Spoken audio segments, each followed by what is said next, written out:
अब चाहिँ केही कुराहरूलाई कापीमा उतार्नका लागि मैले गरिरहेको छु, प्रयास गरिरहेको छु।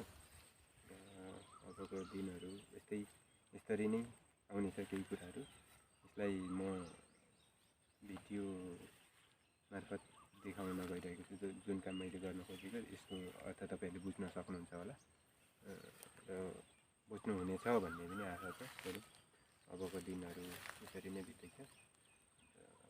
आजलाई यति नै। नमस्कार हजुर सबैजनालाई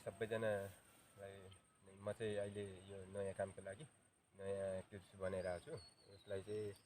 यसको चाहिँ उद्देश्य भनेको तपाईँहरूले बिस्तारै थाहा पाउनुहुनेछ। यो कुरालाई चाहिँ अलिक सस्पेन्सेस राखौँला। मैले यसको यो केही बनाइरहेको छु। मैले आफ्नो प्रोजेक्टको लागि चाहिँ थोरै कामको लागि आएको थिएँ र आउँदै मैले यहाँ हेर्दा मैले एउटा ढुङ्गामा एउटा केही लेखेको देखेँ। यता यो पनि खिचिदिनुहोस् त, यो पनि खिचिदिनुहोस् त।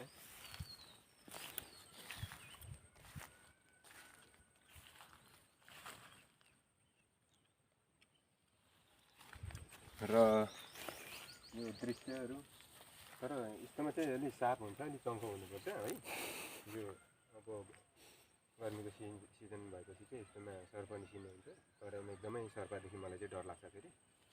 अनि जस आजको नयाँ प्रोजेक्टको लागि मैले सस्पेन्सेस तरिकाले यो चाहिँ क्लिप बनाएको छु।